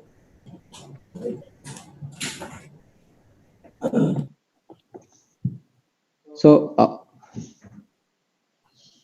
Aulia, what is your institution? You can mention it before me, maybe. I'm Aulia from Institut Teknologi Bandung. Okay. And to whom your question is addressed? The second presenter. Okay. Pak Andreas. Bu Elok. Oh, Bu Elok. The third speaker, Bu Elok. Yes. Yeah, please, Bu Elok. Okay, Thank you. Thank you, Aulia. I can speak bahasa. Oke. Kita bisa membedakan antara seagrass area dengan coral reef area apabila di antara di daerah tersebut keberadaan dari seagrass itu mulai sedikit dapat coral yang sudah mulai muncul walaupun jumlahnya masih sedikit. Oke, for example, kalau untuk di daerah Bali, biasanya dari kebanyakan ya, tidak semuanya, ini tidak sama di setiap tempat memang.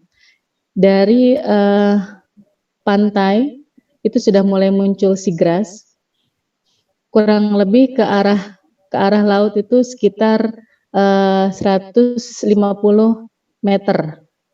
Ketika si koral itu sudah mulai memunculkan dirinya dan si seagrass jumlahnya itu sudah mulai sedikit. Jadi itu adalah zona peralihan antara seagrass dan koral.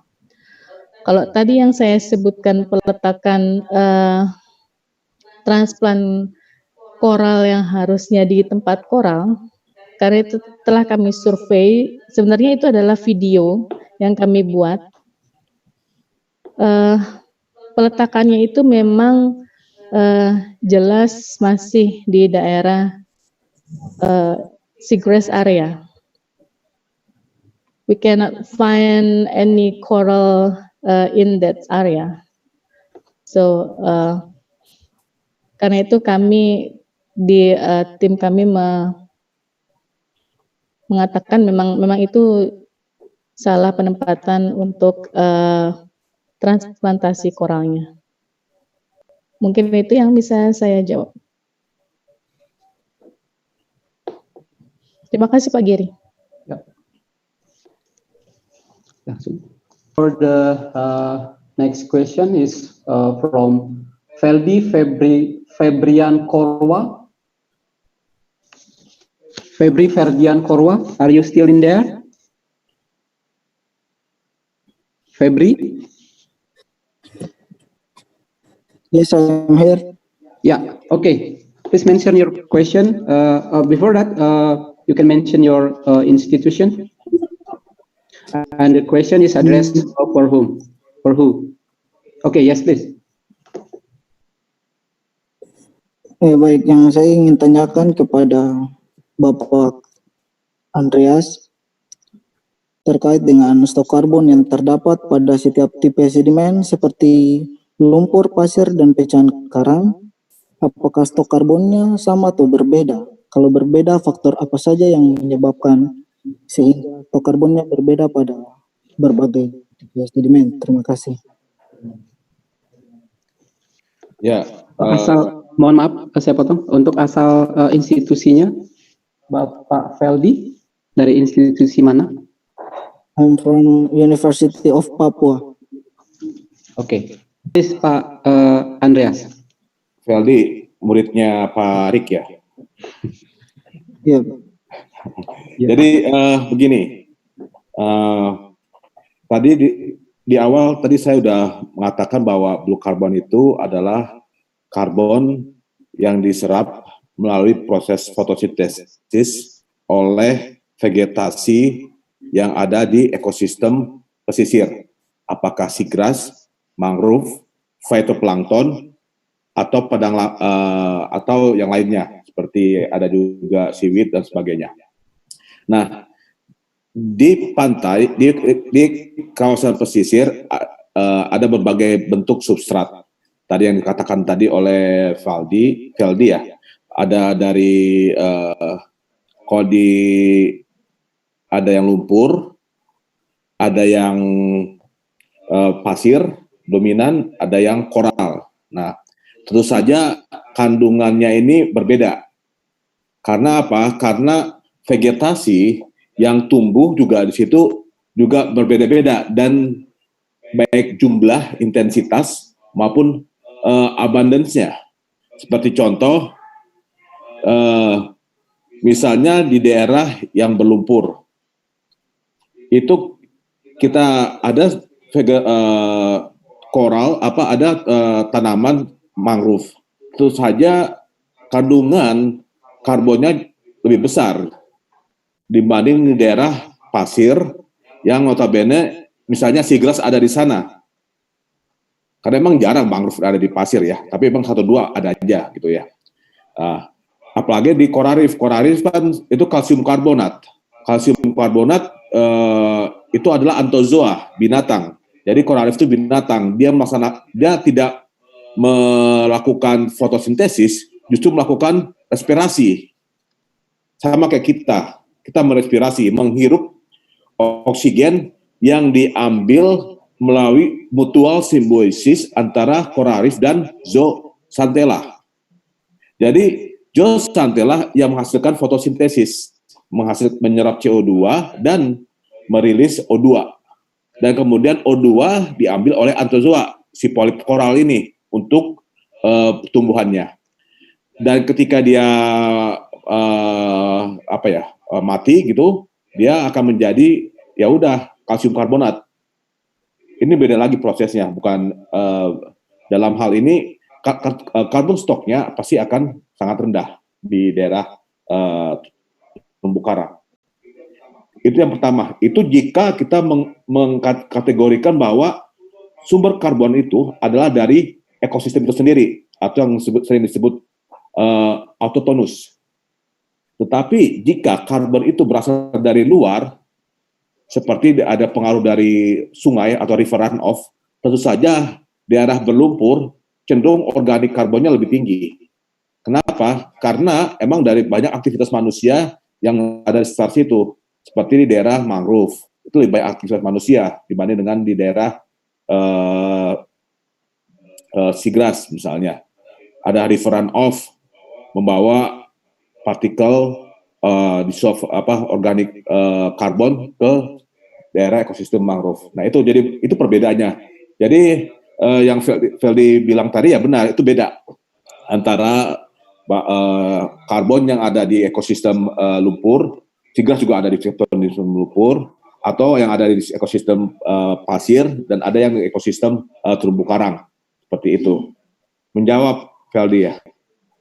Baik, terima kasih Bapak menjawab. Yes, we will continue to the question from the YouTube channel. There is also a lot of question, and the first question might be addressed to Dr. Mike.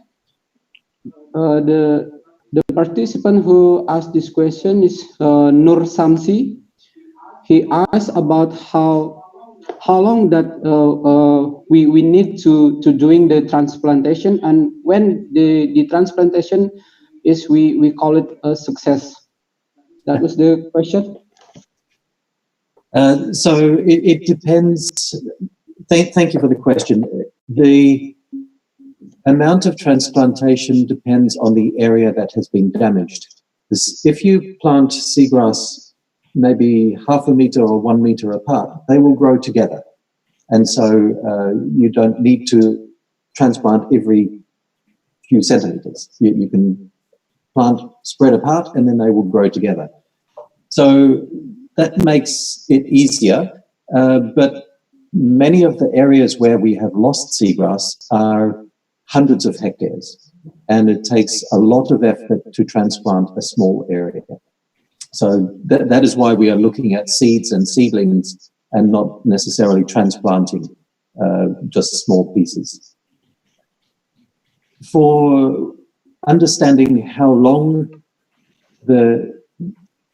we need to wait until we know that we have success, normally we wait for 5 years. 5 years is a good time to monitor the seagrass that we have transplanted and see if it has survived. I think in tropical areas, so this is from my work in temperate areas, so slower growing seagrass. I think for tropical areas, somewhere between 3 and 5 years would be long enough to know if you have been successful. We need to wait until the seagrass is well established and can survive storms that could wash them away. So for us, 5 years is enough to know that the seagrass can survive, but maybe less for tropical areas.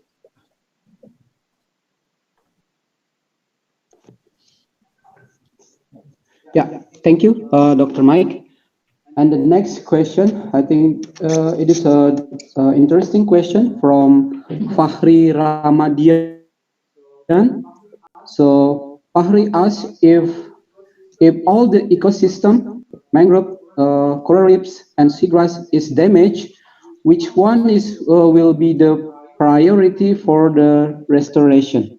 Maybe all of you can give an answer for this question.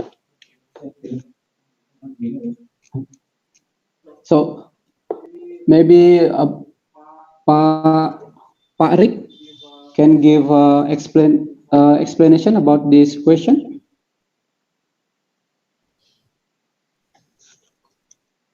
Udah nyala.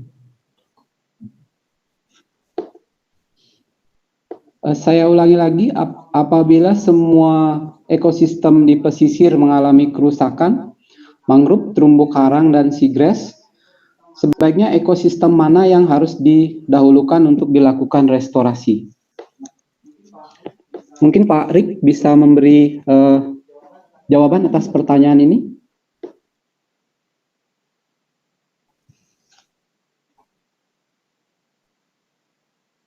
Ini apa ya?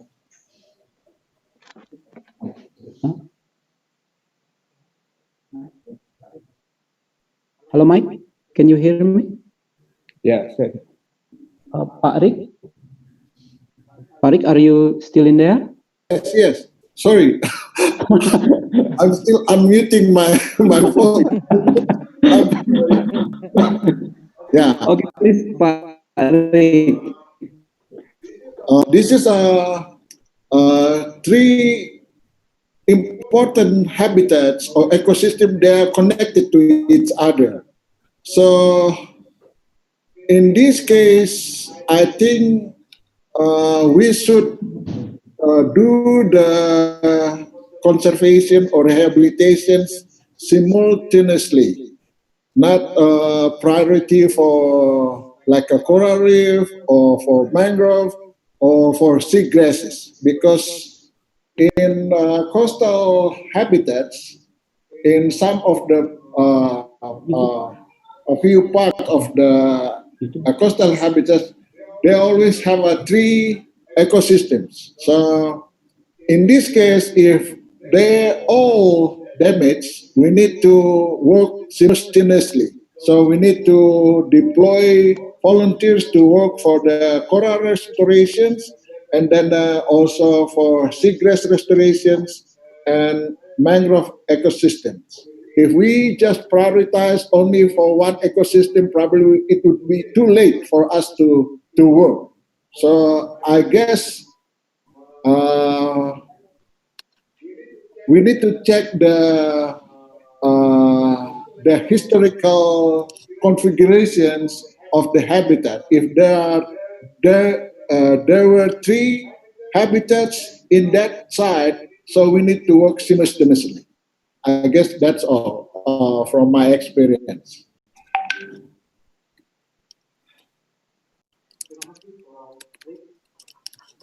The next question will be on the Zoom. Margareta. Ibu Margareta, are you still in there? Ibu Margareta? No? So next question, Ardan Seman. The question is for Proprik. So Ardan Pak Ardan, apa masih bisa mendengar saya? Okay. So the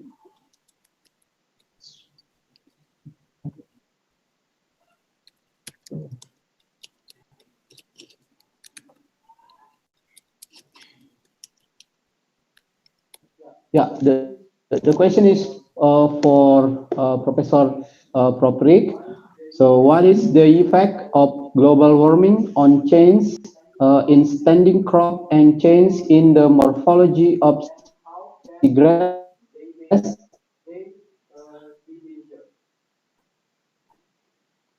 And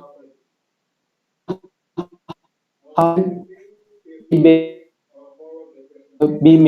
if we follow the presentation from Dr. Mike van Keulen, it is clear about the, I think it will be more detailed if we see and then we follow the presentation from Dr. Mike, or probably Dr. Mike, can you help me out with the questions?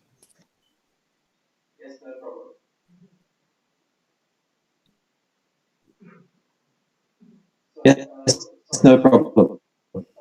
So I've lost the question. Can you ask the question again?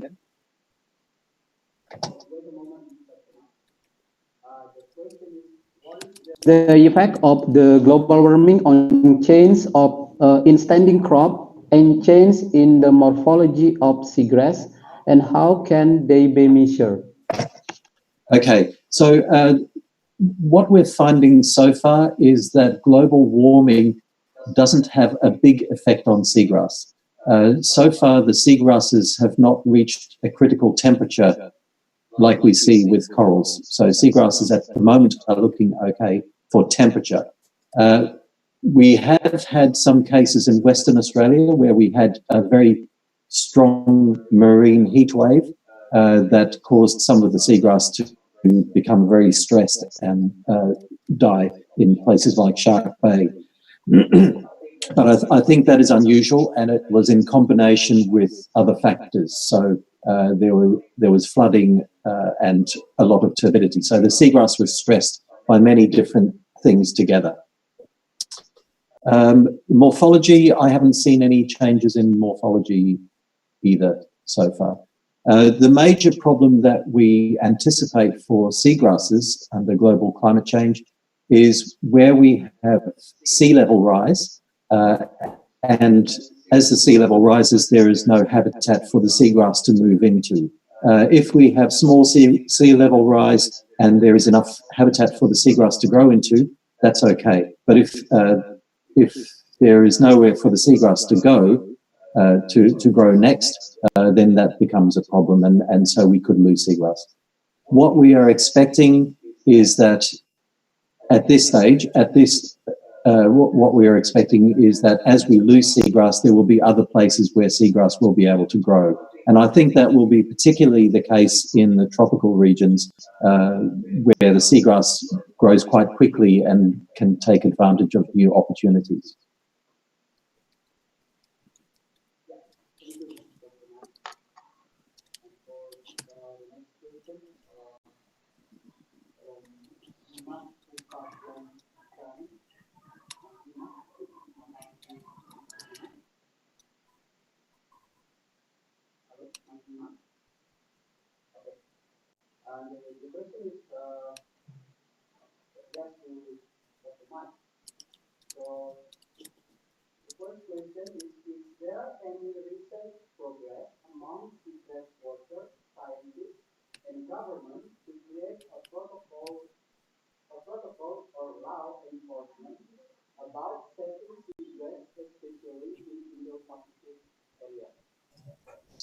Giri, I think your microphone is muted. Okay, sorry. So the question is Dimas are already online. Please, Dimas, you can ask directly to Dr. Mike. Okay, thank you for the my I don't know what to say, but thank you for Mr. Mike for answering my question in the chat room. So I think I will move to the next question. Is for Mr. Rick and Mr. Andreas. First, I am Dimas Subadendaru from Institut Teknologi Bandung. Okay, so the question is for Mr. Rick. Is there always exist dugong or manatee in every seagrass species, or it's just few species of seagrass that have the dugong or manatee in there. And for Mr. Andreas, after we know carbon storage in water and sediment, so what is the contribution and also the benefits of with knowing the carbon storage? I'm sorry, I still cannot understand comprehensively. That's all. Thank you. Yes. I'm sorry, Pak Rek. So the first question, the first question for Mike. Yeah, Mike already answered the question directly to Mas in the chat room, but there's any other participant who join with us in the Udayana TV and YouTube channel, maybe they can hear or they don't know the answer of the question. Maybe Dr. Mike would the answer first the question in the chat room. Okay. Yeah. Dr. Mike, can you hear me to answer the question in the chat room? Because the audience are already in the YouTube channel and the Udayana TV too, not only in the Zoom channel. Okay, sorry, I've been answering quite a few questions in the chat room, and I don't know which question you want me to answer here. Yes, I can see clearly that, Mike, you answer almost all of the questions. Yeah. Huh? Yeah, but the question is only for participants who join with us in the Zoom channel. Yes, which question do you want me to answer? So maybe I could repeat my question, maybe? Yes, please. Okay. So for all of speakers, especially Mr. Mike Van Keulen, what I want to ask is, first, is there any recent progress among Seagrass's watchers, scientists, and government to create a protocol or law enforcement about saving seagrasses, especially in Indo or Pacific area? That's all. Okay, so there are different countries have different protocols in place, and it depends on which country on what protection is available. I was in the Maldives last year, and we set up a new seagrass monitoring program there, and we're hopeful that that will turn into long-term protection for the seagrass. I can't speak for other countries. Obviously, Australia seagrass is protected, but you know that will depend on which country you're actually talking about. Okay, let me add one more thing about the seagrass bed in Raja Ampat. So in the north of Miso, we have established a new marine protected areas, but with different style. We call it the Adat Marine Protected Area. So this is like a cultural things. And in that area, north of Misol Island, we have the seagrass meadow, and we have at least 8 dugongs. So the the area is patrolling by the local communities, and they monitor the presence of dugongs, and they maintain the area not disturbed by the either local or outsider who might come with destructive fishing practices like a bomb fishing to damage the area for certain, and not only short-term but also for long-term damage. So here, from our experience, Raja Ampat established the patrolling system, and to monitor the dugong, but at the same time also the habitat for seagrasses in that area. Thank you. Thank you, Prof. Rick. Maybe Pak Andreas also have a suggestion regarding to the law enforcement. Yeah, I think for the law enforcement, it's difficult if we are talking based on the species, but maybe based on the region. For example, in one protected area, if we already established, there are many. It's not only including. It's not only for seagrass ecosystem, but also there will be another ecosystem like a mangrove or coral reef as the one. What we call it as one community, something like that. So once we protect the area becoming the protected area, and then of course the law will be applied in that area. But it is difficult usually to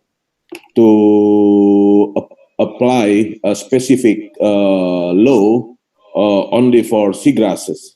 I mean, something like that. Yeah, and also. Another of your question, Dimas, regarding what is the importance of the carbon. I mean, why is we need to care about the blue carbon of the seagrass? Because maybe you know already that our ocean absorb at least about 40% of the anthropogenic CO2. So they are being absorbed by the ocean through different ways. For one is through the land, river runoff, something like that, and another is from the sea-surface atmospheric interaction. And once the CO2 being absorbed in the water column, then they need some mechanism how to process this CO2, becoming another material that can be useful for another organism, something like that. The way